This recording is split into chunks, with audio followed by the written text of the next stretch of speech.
Students, let us start lecture number 4 chapter 9 sequences and series. और आज हम लोगों का टॉपिक ऑफ स्टडी है अर्थमेटिक प्रोग्रेशन। तो हम लोगों ने प्रीवियस लेक्चर्स में सीक्वेंसेस पढ़ा और सीक्वेंसेस की डेफिनेशन भी हम लोगों ने पढ़ी। सीक्वेंसेस की डेफिनेशन जनरल लैंग्वेज में कि collection of object separated by comma, और फंक्शन की फॉर्म में function having domain natural number. तो हम लोगों ने सीक्वेंसेस की डेफिनेशन पढ़ी और इन्हीं सीक्वेंसेस को हम लोगों ने प्रोग्रेशन कहा कि वो सीक्वेंस जो पैटर्न फॉलो करती है उन्हें हम प्रोग्रेशन कहते हैं। और प्रोग्रेशन में हमारे कोर्स ऑफ स्टडी में दो टाइप की प्रोग्रेशन आ रही है, एक आ रही है अर्थमेटिक प्रोग्रेशन और एक आ रही है ज्योमेट्रिक प्रोग्रेशन। ऑलरेडी ये प्रोग्रेशन आप क्लास 10th में हम लोग पढ़ चुके हैं, तो उसी को हम थोड़ा सा आगे कंटिन्यू करेंगे। तो अर्थमेटिक प्रोग्रेशन की अगर हम लोग बात करें तो प्रोग्रेशन, अर्थमेटिक प्रोग्रेशन कब कहलाती है? जब वो सर्टेन पैटर्न को फॉलो करें। वो सर्टेन पैटर्न क्या होता है? वो सर्टेन पैटर्न होता है कि दो कंसेक्यूटिव टर्म का, किसी प्रोग्रेशन में दो कंसेक्यूटिव टर्म का जो डिफरेंस है वो हर जगह पे सेम हो। मींस पूरी सीक्वेंस में every consecutive, the difference of every consecutive term is same, तो हम उसे कहते हैं अर्थमेटिक प्रोग्रेशन होगा। कैसे? कि अगर हम ये मान लें कि let a1 a2 a3 an plus 1 be a progression, कि अगर ये एक प्रोग्रेशन है और इस प्रोग्रेशन का पैटर्न है हैविंग पैटर्न। पैटर्न किस तरह का है? हैविंग पैटर्न कि जो ये कंसेक्यूटिव टर्म का जो डिफरेंस है वो सेम है हर जगह। Means a2 minus a1 is equal to हो जाए a3 माइनस a2 के, इज इक्वल टू हो जाए an प्लस 1 माइनस an के, एंड सॉन। इसमें इनफाइनाइट टर्म्स हैं, इसमें इनफाइनाइट टर्म्स हैं और ये सेम हो जाए। और इसको हम लोग एक टर्म से डिफाइन कर दे d से, और इस d को हम कह दें कॉमन डिफरेंस। इसका नाम दे दें हम कॉमन डिफरेंस। तो अगर कोई सीक्वेंस इस पैटर्न को फॉलो करती है, अगर कोई प्रोग्रेशन इस पैटर्न को फॉलो करती है, तो हम उसे कहते हैं arithmetic progression. This type of progression is called, this type of progression is called arithmetic progression. और इस अरिथमेटिक प्रोग्रेशन में और शॉर्ट फॉर्म में हम लोग इसे एपी भी लिखते हैं। अगर हम इसके एग्जाम्पल्स की बात करें, सिंपल एग्जाम्पल से शुरू करते हैं, इवन नंबर से। Arithmetic progression having common difference 2, 5/2, 7/2।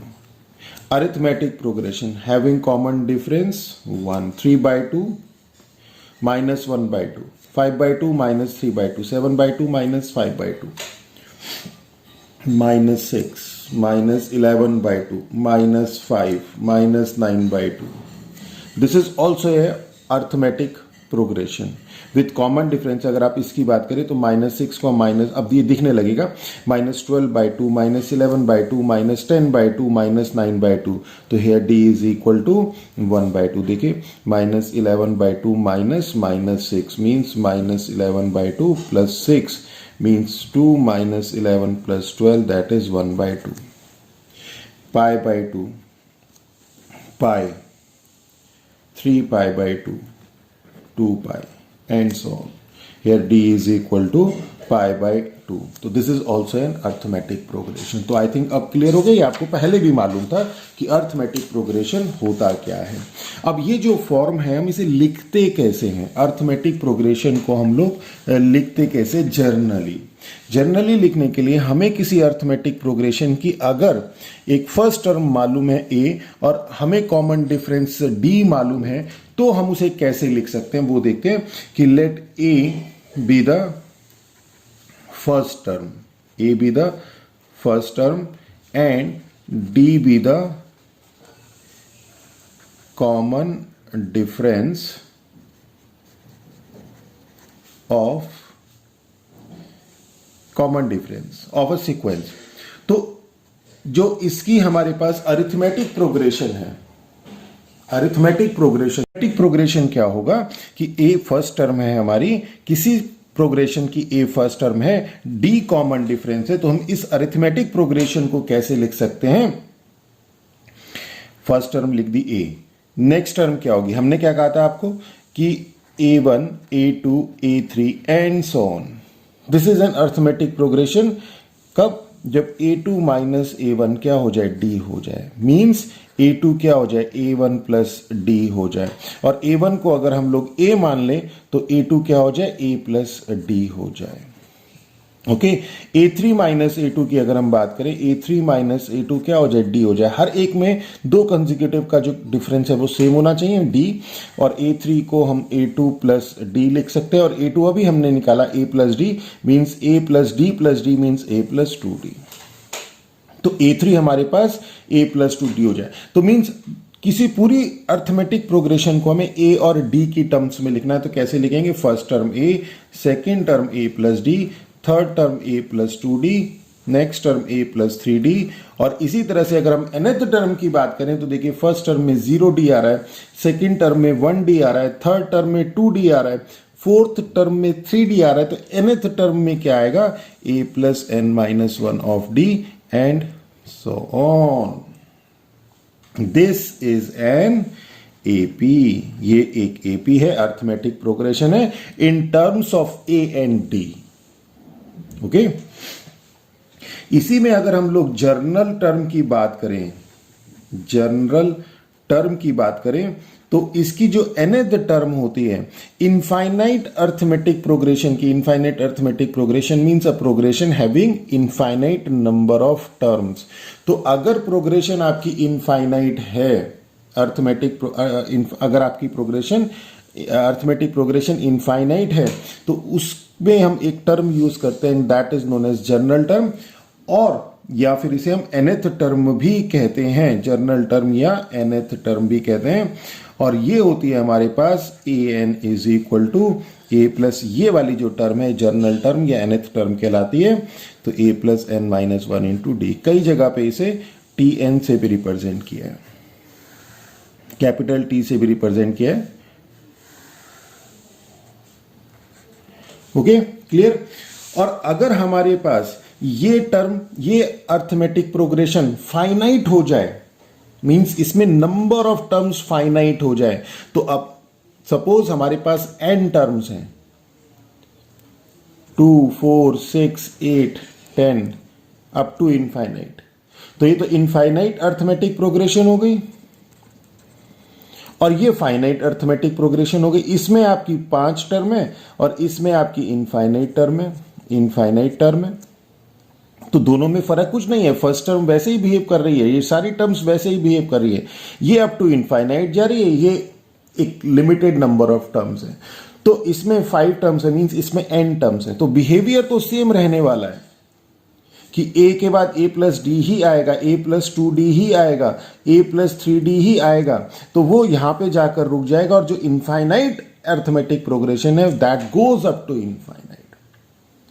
तो जब फाइनाइट होगा तो हम इसमें इस टर्म को लास्ट टर्म कह देंगे। जब हमारे पास एक टर्म इंट्रोड्यूस हो जाएगी, जब फाइनाइट अर्थमेटिक प्रोग्रेशन होगा तो हमारे पास एक टर्म इंट्रोड्यूस होगी and that is the last term. Last term होगी भी, और बिहेवियर उसका भी वैसे ही रहेगा, a plus D, a plus 2d, a plus 3d, a plus n minus 1 into D. तो हम क्या कहेंगे कि finite arithmetic progression having n terms with last term L can be written as, इसे हम कैसे लिख सकते हैं? can be written as a plus D. मैंने क्या कहा था? बिहेवियर वही रहने वाला है, a प्लस 3d, बस क्या होगा? ये एक जगह पे जाकर रुक जाएगी, a plus n minus 1 into D, ये यहां पे जाकर रुक गई। और इस केस में अगर हम इसे लास्ट टर्म कह रहे हैं तो इस केस में L जो लास्ट टर्म है वो क्या हो जाएगा? a plus n minus 1 into D. तो कोई फर्क नहीं है दोनों में, द ओनली डिफरेंस इज कि ये यहां पे जाकर रुक गई और इसको हम लोगों ने लास्ट टर्म कह दिया, और अगर ये इनफाइनाइट अर्थमेटिक प्रोग्रेशन है तो इसको हमने जर्नल टर्म या nth टर्म कह दिया। That's all. This is the only difference.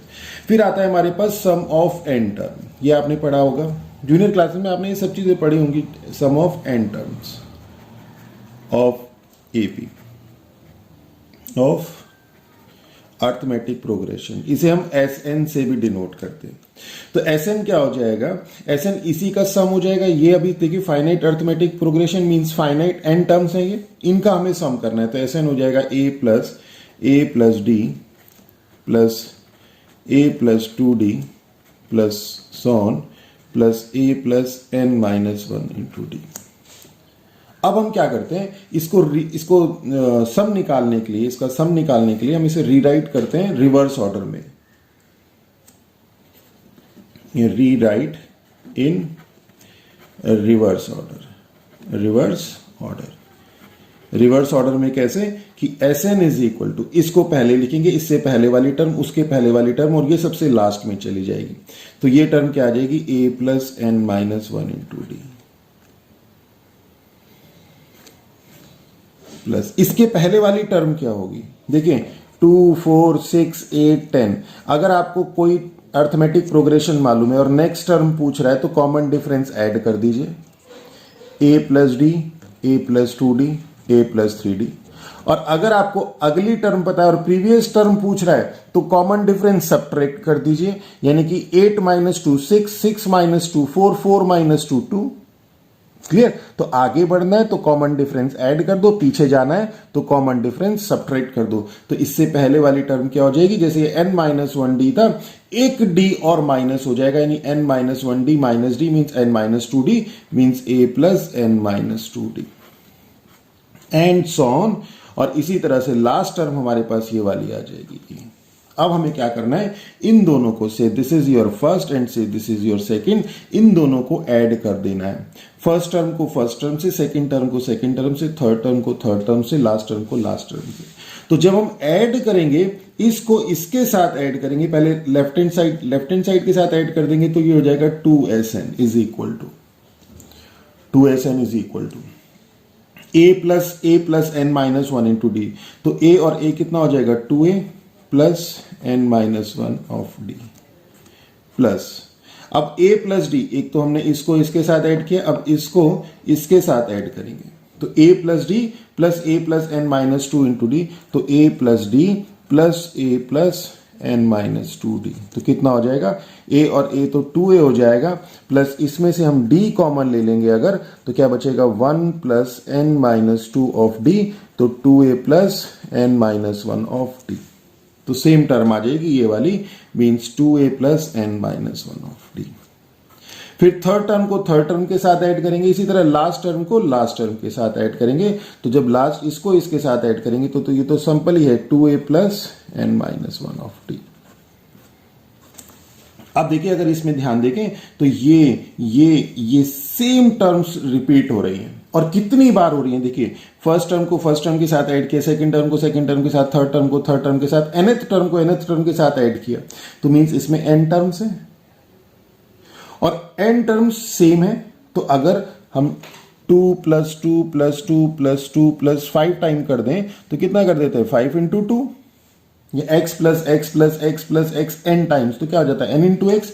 तो इसी तरह से ये x अगर है तो x plus x n times क्या हो जाएगा, n इंटू एक्स। तो क्या आ जाएगा ये 2sn is equal to n times 2a plus n minus 1 into D. तो means sn is equal to n by 2a plus n minus 1 into D. तो एक फॉर्मूला तो आपके पास ये है, और चूंकि ये फाइनाइट अर्थमेटिक प्रोग्रेशन थी, a plus D, a plus 2d, और लास्ट टर्म थी a plus n minus 1 into D, और उसे हम l भी कह सकते हैं। तो अगर हमें क्वेश्चन में a, n और d दिया है तो हम ये फॉर्मूला लगा देंगे। अदरवाइज इसको हम लोग इस तरह से भी लिख सकते हैं, n बाई 2, 2a को a plus n minus 1 of d, यानी कि this implies sn is equal to n by 2 और a प्लस, और ये हो जाएगा हमारे पास this is l, a plus l। तो अगर हमें किसी अर्थमेटिक प्रोग्रेशन में फर्स्ट टर्म दी है और लास्ट टर्म डायरेक्ट दे दी तो हम ये वाला फॉर्मूला लगा देंगे, और अगर फर्स्ट टर्म दी है और डी दिया है तो ये लगा देंगे सम ऑफ एन टर्म्स निकालने के लिए। अब हम कुछ नोट पॉइंट को देखते हैं। नोट पॉइंट क्या कहते हैं कि अगर हमारे पास कि पहले तो हम एक अर्थमेटिक प्रोग्रेशन मान लेते हैं कि let A plus D, A plus 2d, A plus 3d and so on is an AP. हम ये मान लेते हैं कि ये एपी है, अर्थमेटिक प्रोग्रेशन है।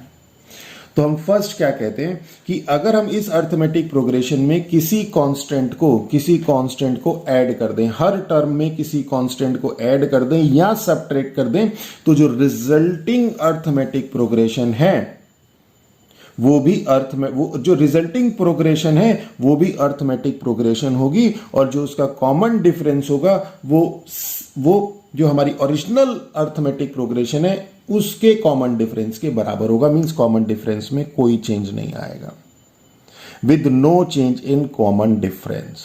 मींस तो क्या कहता है कि इफ कांस्टेंट इज एडेड और सबट्रैक्टेड, अगर हम या तो ऐड कर दें और सबट्रैक्टेड, इज एडेड और subtracted in each term of an AP, the resulting sequence will also be AP with same common difference। Means उसके कॉमन डिफरेंस में कोई चेंज नहीं आएगा। तो इसे ऐसे समझ लेते हैं कि let C be any constant. हमने कोई कांस्टेंट ले लिया सी, ठीक है। अब हमने क्या किया, हर एक टर्म में ऐड कर दिया, तो ए प्लस सी, ए प्लस डी प्लस सी, ए प्लस 2d प्लस सी, ए प्लस 3d प्लस सी। तो ये क्या होगा, इज एन एपी, ये एपी होगा, और इसका जो कॉमन डिफरेंस होगा विद कॉमन डिफरेंस डी। इसे आप चेक भी कर सकते हैं, विद कॉमन डिफरेंस डी। कैसे कि देखिए ए plus D plus C minus A plus सी, अगर आप इसे करें तो ए से ए कैंसिल, सी से सी cancel, D. A plus 2d plus C minus A plus D plus सी, तो इसमें भी क्या आ जाएगा, डी आ जाएगा। ओके इसी तरह से अगर हम लोग सिमिलरली अगर हम इसी तरह से डिफरेंस की बात करें तो a minus c, A plus D minus c, A plus 2d minus c, A plus 3d minus c, ये क्या होगा, is an AP with common difference, with common difference d. Means इसके कॉमन डिफरेंस में अगर कोई arithmetic progression है उसमें कोई कांस्टेंट ऐड कर दो और सबट्रैक्ट कर दो तो रिजल्टिंग प्रोग्रेशन अर्थमेटिक प्रोग्रेशन होती है, और उसका जो कॉमन डिफरेंस है उसमें कोई चेंज नहीं होता है। तो this is our page number 3। अब अगर हम लोग नेक्स्ट बात करें तो इसी की अगर हम लोग नेक्स्ट प्रॉपर्टी की बात करें, पेज नंबर 4, सेकेंड प्रॉपर्टी। तो जैसे हमने ऐड किया और सबट्रैक्ट किया, हम अगर मल्टीप्लाई कर दें और डिवाइड कर दें तो क्या होगा, तो जो रिजल्टिंग जो प्रोग्रेशन है वो अर्थमेटिक प्रोग्रेशन ही होगी, पर उसका जो कॉमन डिफरेंस है वो इस बार चेंज हो जाएगा कि इफ नॉन जीरो कांस्टेंट से C is multiplied और डिवाइड, या तो मल्टीप्लाई कर दें या डिवाइड कर दें इन each term of an AP, the resulting progression क्या हो जाएगा, the resulting progression will also be an AP with common difference. इसका जो कॉमन डिफरेंस है इस बार क्या होगा, सेम नहीं रहेगा, वो उस कांस्टेंट की multiply with the original one common difference और डी अपॉन सी। अगर मल्टीप्लाई करेंगे कांस्टेंट के साथ तो जो नया कॉमन डिफरेंस है, जो नया कॉमन डिफरेंस है वो मल्टीप्लाई हो जाएगा प्रीवियस कॉमन डिफरेंस से, और डिवाइड करेंगे तो जो नया कॉमन डिफरेंस है उसमें जो कांस्टेंट है उससे डिवाइड कर देंगे प्रीवियस कॉमन डिफरेंस को, यानी डी इंटू सी और डी अपॉन सी रिस्पेक्टिवली।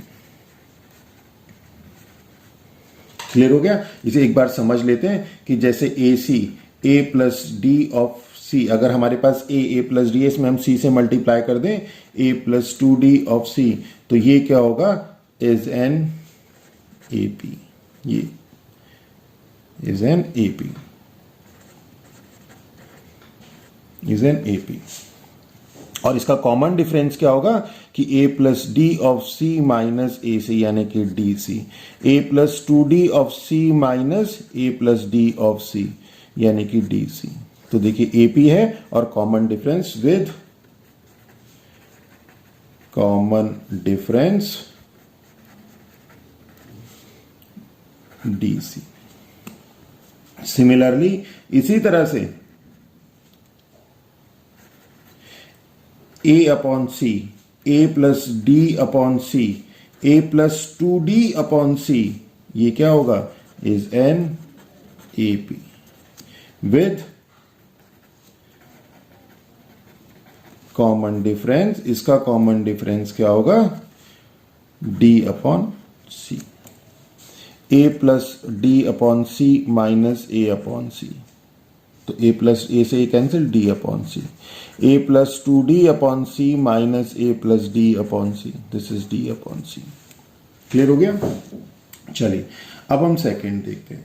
अब हमारे पास क्या है कि हमने बताया आपको कि ए है तो नेक्स्ट टर्म क्या होगी, डी, मतलब अगर आपको नेक्स्ट टर्म निकालनी है तो डी ऐड करते जाइए और प्रीवियस टर्म निकालनी है तो डी सब्ट्रैक्ट करते जाइए। हमने क्या किया, फिफ्थ टर्म निकाली तो ए प्लस एन माइनस, हमने निकाला A N is equal to A plus N minus 1 into D. Fifth term from starting, fifth term from starting, अभी तक हमने जो भी बात करी nth टर्म निकाली फ्रॉम स्टार्टिंग। और अगर हमारे पास, हमें पता है कि एक लास्ट टर्म है और हमें nth टर्म निकालनी पड़ जाए फ्रॉम लास्ट, ए ना दिया हो, हमें एल दिया हो, और nth टर्म निकालनी पड़ जाए फ्रॉम लास्ट, तो कैसे निकालेंगे? तो बड़ा सिंपल है, ये एल होगा तो ये एल माइनस डी होगा, इसके पहले एल माइनस 2d होगा और उसे जर्नलाइज कर लेंगे। तो क्या कहते हैं कि in a finite AP with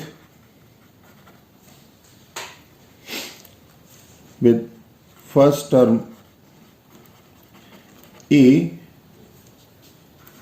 common difference D and last term, हमने एक A plus D, A plus 2d, हमने एक एपी लिख ली जिसकी फर्स्ट टर्म ये है, नेक्स्ट टर्म ये है, नेक्स्ट टर्म ये है और लास्ट टर्म ये है।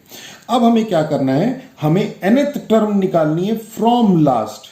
ये हमारे पास nth टर्म थी फ्रॉम स्टार्टिंग, तो लास्ट टर्म हमें पता है, लास्ट टर्म क्या होगी, लास्ट टर्म होगी हमारे पास l is equal to L minus, L को हम l minus one of D भी लिख सकते हैं, 1 माइनस 1 इज 0 डी, तो लास्ट टर्म तो हमें पता ही है और इसे हमने सिर्फ लिख लिया ऐसे। सेकेंड लास्ट टर्म क्या हो जाएगी, सेकेंड लास्ट टर्म क्या हो जाएगी, एल माइनस डी, मैंने बताया था इधर की तरफ आना हो तो डी सब्ट्रैक्ट करते रहिए, आगे जाना हो तो डी ऐड करते रहिए, तो ये जाएगा एल माइनस, और इसको एल माइनस डी को हम इसे ऐसे 2 माइनस 1 ऑफ डी लिख सकते हैं। और थर्ड लास्ट टर्म क्या हो जाएगी, एल माइनस 2d, और इसे लिख सकते हैं L minus 3 minus 1 of D. और अगर हम nth term from last, nth term from last की बात करें तो क्या हो जाएगा, देखिए अब इसे जनरलाइज कर दीजिए। Last term L minus 1 D, तो एल तो सब में आ रहा है तो एल तो ऐसे ही आ जाएगा माइनस, और डी भी सब में आ रहा है। सेकेंड लास्ट टर्म में 2 माइनस 1, थर्ड लास्ट टर्म में 3 माइनस 1, nth लास्ट टर्म में n माइनस 1 आ गया। तो इसका मतलब क्या है कि जो nth टर्म फ्रॉम लास्ट, कि अगर आपको a ना दिया हो ए ना दिया हो, ए ना दिया हो, लास्ट टर्म दी है एल और nth टर्म फ्रॉम लास्ट वो पूछ ले, तो आप डायरेक्ट फॉर्मूला लगा दीजिए L minus N minus one of D. Okay, ये तो nth टर्म फ्रॉम स्टार्टिंग है और nth term from last is equal to L minus N minus one of D. तो इसमें ए की जगह एल आ जाता है। क्लियर हो गया? नेक्स्ट चलते हैं हम लोग। नेक्स्ट आता है हम लोगों के पास कि अगर हमारे पास प्रॉब्लम सॉल्विंग में क्वेश्चन है, प्रॉब्लम सॉल्विंग के, और उसमें हमसे कुछ सेलेक्ट करना है, नंबर ऑफ एपी सेलेक्ट करनी है, 3 एपी सेलेक्ट करनी है, 4 एपी सेलेक्ट करनी है, 5 एपी सेलेक्ट करनी है, तो वो कैसे करेंगे हम लोग कि in problem solving of AP select the term of AP. कैसे? एज फॉलो, जैसे मैं बता रहा हूं यहां पे एज फॉलोज कि अगर 3 टर्म सेलेक्ट करनी है, 3 टर्म्स इन एपी, तो क्या करते हैं? इस तरह से करते हैं कि पहली चीज तो वो एपी में हो, अर्थमेटिक प्रोग्रेशन हो, मींस कॉमन डिफरेंस सेम हो, और दूसरा ध्यान रखते हैं कि जब 3 टर्म सेलेक्ट कर रहे हैं हम लोग तो इस तरह से सेलेक्ट करते हैं, इजी हमें इस तरह से हो जाता है कि उनका जो सम करें हम तो उसमें से डी वाली टर्म हट जाए। मींस हम अगर 3 टर्म सेलेक्ट करनी है तो ए माइनस डी, ए और ए प्लस डी, तो 2 ही कंडीशन को सेटिस्फाई करेगा कि एक तो इसमें, एक तो ये एपी होनी चाहिए, तो A minus A plus D, D A plus D minus A is D, तो ये एपी है, और इसको अगर आप ऐड कर दें तो क्या हो जाएगा? डी वाली टर्म कैंसिल हो जाएगी। 4 टर्म अगर हमें सेलेक्ट करनी है, 4 टर्म हमें अगर सेलेक्ट करनी है तो देखिए ये ए प्लस डी और ये ए माइनस डी, अगर 3 थी तो ये हो गया। अब 4 है तो क्या होगा? किस तरफ बढ़ेंगे? हम ऐसे तो बढ़ नहीं सकते क्योंकि अगर हम इसमें किया तो डी कैंसिल नहीं होगा, हम इसमें नहीं बढ़ सकते, अगर हमने इधर से 4 करी तो भी डी कैंसिल नहीं होगा, तो हम क्या करते हैं? ए प्लस थ्री डी, एक ये भी टर्म और बढ़ा देते हैं, ए प्लस थ्री डी। अब हम क्या करते हैं? एक एक स्किप कर देते हैं, एक टर्म स्किप कर देते हैं, यानी ये ले लिया, ये ले लिया, ये ले लिया और ये ले लिया, तो ए प्लस थ्री डी, ए माइनस थ्री डी, ए माइनस थ्री डी और ए प्लस थ्री डी में से थ्री डी कैंसिल हो जाएगा, ए आ जाएगा, ए माइनस डी। देखिए एक टर्म स्किप करके भी, जैसे 2 4 6 8 10 12 ये अर्थमेटिक प्रोग्रेशन है, तो अगर हम ये 14 ये टर्म अगर हम स्किप कर दें तो 2 6 10 14 ये भी अर्थमेटिक प्रोग्रेशन ही होगा। तो हमने क्या किया? हमने ये वाली टर्म स्किप कर दी, क्योंकि इस टर्म के स्किप ना करने से क्या हो रहा था कि हमारी 4 टर्म, इवन टर्म इस तरह से नहीं आ पा रही थी कि ऐड करने पे डी कैंसिल हो जाए, तो हमने क्या किया? ये टर्म स्किप कर दी, तो A minus three D, A minus D, A plus D और ए प्लस थ्री डी, और क्या होगा? आप इसे ऐड करेंगे तो थ्री डी वाली टर्म, डी वाली टर्म ये कैंसिल हो जाएगी। मीन्स इस केस में हमें ए minus three D, A minus D, A plus D और ए प्लस थ्री डी, ये 4 टर्म सेलेक्ट करनी है। 5 टर्म सेलेक्ट करनी पड़ जाए तो कोई प्रॉब्लम ही नहीं है, तो उसमें तो ये सिंपल सीक्वेंस चलेगी, ए minus D, A minus D, A plus D, A plus two D, ये सिंपल चलेगी। तो A minus two D, A minus D, A plus D और ए प्लस टू डी। और अगर हमें 6 टर्म सेलेक्ट करनी पड़ जाए तो क्या हो जाएगा? ए माइनस फाइव डी, अब एक एक नंबर स्किप कर देंगे, तो A minus five D, A minus four D skip कर देंगे, ए minus three D, A minus D, A plus D, A plus two D, A plus three D और ए plus five D. Clear हो गया? अब हमारे पास नेक्स्ट आता है arithmetic mean. Arithmetic mean important है, अरिथमेटिक मीन। तो अरिथमेटिक मीन क्या होता है? तो हम किसी नंबर ए को अरिथमेटिक मीन कहते हैं, इसको अरिथमेटिक मीन कहते हैं नंबर ए और बी में, कि कब? जब ए बी अरिथमेटिक प्रोग्रेशन हो जाए। क्लियर हो रहा है?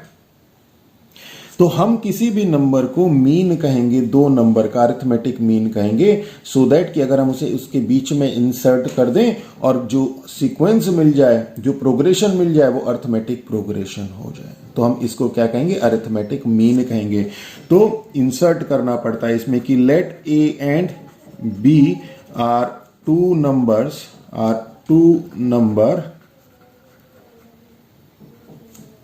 then A is said to be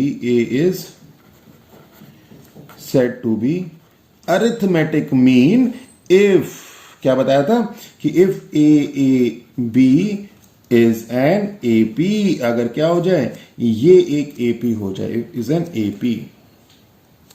clear हो गया? ये अर्थमेटिक प्रोग्रेशन हो जाए तो हम क्या करते हैं, इसको हम कहते हैं अर्थमेटिक मीन। यानी दो नंबर के बीच एक नंबर होता है अर्थमेटिक मीन, सच दैट जो ये आपके पास प्रोग्रेशन है वो अर्थमेटिक प्रोग्रेशन हो। जैसे इसमें ये इन दोनों का अर्थमेटिक मीन है, ये इन दोनों का अर्थमेटिक मीन है, तो किन्हीं पूरी अर्थमेटिक प्रोग्रेशन में। अच्छा, फिर क्या होता है कि अगर आपके पास कोई दो नंबर हैं तो उसके बीच में आप बहुत सारे नंबर इंसर्ट कर सकते हैं। जैसे आपके पास 2, 8 और 14, 2, 8 और 14 है। अब क्या है, ये अर्थमेटिक प्रोग्रेशन है, ये अर्थमेटिक प्रोग्रेशन है। यहां पे हम और नंबर भी इंसर्ट कर सकते हैं सच दैट जो रिजल्टेंट है वो अर्थमेटिक प्रोग्रेशन है। तो वो हमने नंबर क्या इंसर्ट कर दिए, 4, 6, यहां पे कर दिए 10, 12। तो 2, 8, 14 भी अर्थमेटिक प्रोग्रेशन थी, 2, 8, 14 भी अर्थमेटिक प्रोग्रेशन थी। और इसके बीच में हमने जब नंबर इंसर्ट कर दिए 4 और 6, और 8 और 14 के बीच में हमने नंबर इंसर्ट कर दिए 12 और 12, तो ये भी अर्थमेटिक प्रोग्रेशन है। इट मीन्स व्हाट, कि हमने पहले कॉन्सेप्ट लिया अर्थमेटिक मीन का कि दो नंबर के बीच में एक नंबर, सो दैट कि जो पूरी आपके पास प्रोग्रेशन है वो अर्थमेटिक प्रोग्रेशन हो। और इसी के बेसिस पे हमने कहा कि अगर हमारे पास कोई दो नंबर है तो उसके बीच में हम लोग n नंबर्स इंसर्ट कर सकते हैं कि सच दैट जो रिजल्टेंट है वो अर्थमेटिक प्रोग्रेशन हो। वो कैसे इंसर्ट कर सकते हैं वो बाद में देखेंगे। तो क्या कहा, ये अर्थमेटिक मीन होता है दिस ए। तो अगर ये आपका एपी की कंडीशन को सेटिस्फाई करेगा, मींस जो कॉमन डिफरेंस है वो सेम होगा, a minus A B minus A के बराबर होगा। a minus A is equal to B minus A, that is this is equal to a plus A is equal to a plus B, that is this implies a is equal to a plus B upon 2, a plus B upon 2। तो यही हमारा क्या है, this is arithmetic mean. और इसे हम लोग average of two numbers भी कहते हैं, एवरेज ऑफ टू नंबर्स भी हम इसे कहते हैं। अब बात आती है कि इसकी हेल्प से हम लोग किसी सीक्वेंस में, किसी अर्थमेटिक प्रोग्रेशन में n नंबर्स इंसर्ट कर सकते हैं सच दैट रिजल्टेंट आपका क्या हो, अर्थमेटिक प्रोग्रेशन हो। तो कैसे करते हैं वो देखते हैं अब हम लोग, कैसे करते हैं कि नोट हम इसमें डालते हैं कि वी कैन इंसर्ट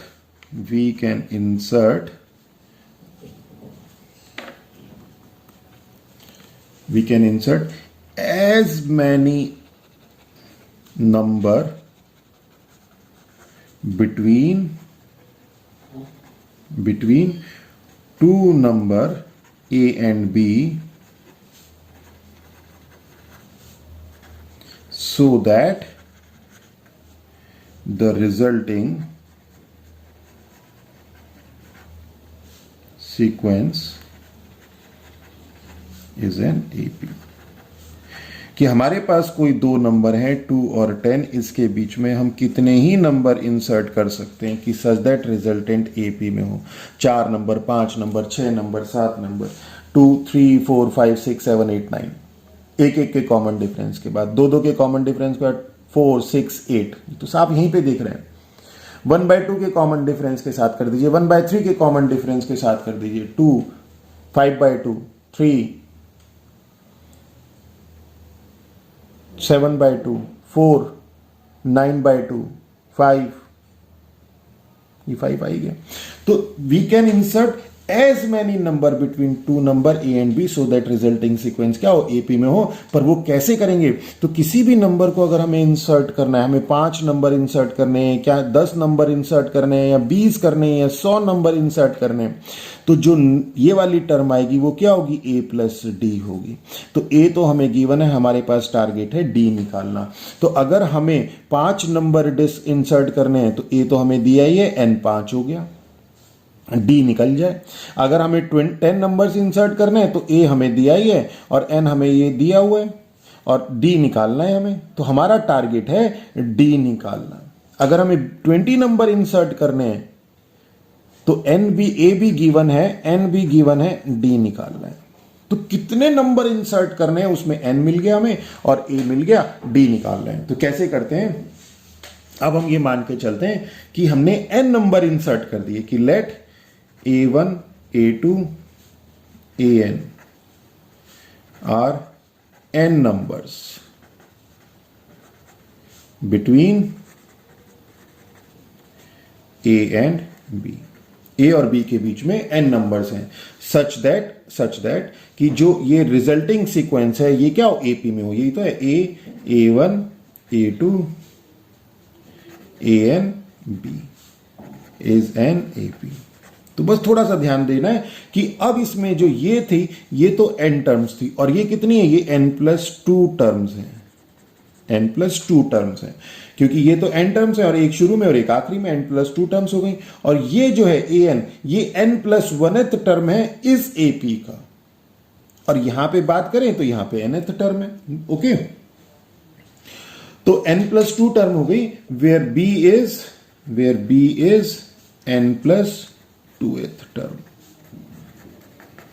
ओके, तो अगर b n+2th टर्म है और हमें जनरल टर्म पता है an is equal to a plus n minus 1 into D, या जब फाइनाइट होती है तो l से रिप्रेजेंट करते हैं कि l is equal to a plus n minus 1 into D. तो यहां लास्ट टर्म b है तो b इज इक्वल टू क्या हो जाएगा, a प्लस, और यहां पे n की जगह क्या है, n+2 टर्म है, तो क्या हो जाएगा n+2 minus 1 into D, n+2 minus 1 into D. Okay, तो ये हो जाएगा this implies b minus a is equal to n+1 of d, means d is equal to b minus a upon n+1। Clear हो गया। तो अगर हमें 2 और 10 के बीच में 1000 टर्म इंसर्ट करनी है तो हमें क्या मालूम है, a हमें मालूम है, b हमें मालूम है, n हमें मालूम है। तो 1000 करनी है तो क्या करना है, ये 2 प्लस डी हो जाएगा, ये 2 प्लस 2d हो जाएगा। तो हमें क्या निकालना है, d निकालना है in terms of in this a b और n की टर्म्स में। अगर d निकल जाए तो आप कोई सी भी टर्म निकाल सकते हैं। तो देखिए d निकल गया a b और n की टर्म्स में, तो यही हमारे पास इंपॉर्टेंट है। तो अब क्या हो जाएगा, a1 हो जाएगा a प्लस डी, a मालूम है, b मालूम है और n मालूम है कि 1000 टर्म इंसर्ट करनी है 2 और 10 के बीच में, 2 और 10 के बीच में 1000 टर्म इंसर्ट करनी है। तो 2 ये हो गया, 10 ये हो गया, n 1000 हो गया, d निकाल दो। तो d निकल गया तो a plus D, a plus 2d, a plus 3d, that's all. तो सारी टर्म्स निकल जाएंगी। और अगर हम इसे जर्नलाइज कर दें, nth टर्म कर दें, तो क्या, तो इसमें क्या हो जाएगा, a1 हो जाएगा a प्लस डी, यानी कि that is a1 is equal to a plus b minus a upon n+1। a2 क्या हो जाएगा, a plus 2d, that is a2 is equal to a plus 2 of b minus a upon n+1 and so on. इसी तरह से an जो इसकी last term है ये क्या हो जाएगी, ये हो जाएगी a प्लस nd। ओके, ये an क्या हो जाएगा, a प्लस nd। तो ये क्या हो जाएगा, that is an is equal to a plus n b minus a upon n+1। तो आप इसको भी एज ए फॉर्मूला लर्न कर सकते हैं कि अगर आपको n टर्म्स इंसर्ट करनी है तो an क्या होता है, a plus n b minus a upon d, where d is this. Okay, a दिया होगा, b दिया होगा, कितनी टर्म इंसर्ट करनी है वो भी गिवन होगा। तो ये हमारे पास nth टर्म आ गया। तो this is all about today lectures, और नेक्स्ट लेक्चर में हम इसके ऊपर बेस्ड एग्जाम्पल्स, क्वेश्चन जो हमारी अनसॉल्व एक्सरसाइज है 9.2 उसको सॉल्व करेंगे। और अगर मेरा लेक्चर आप लोगों को अच्छा लगा हो तो मेरे चैनल को सब्सक्राइब कीजिए, हम लोगों को भी मोटिवेशन उससे मिलता है। और अपने फ्रेंड्स के साथ शेयर कीजिए। कोई डाउट है अगर आपको तो हमें लिखे, हम लोग कोशिश करेंगे आपके डाउट को भी क्लियर करें। With that all, thank you.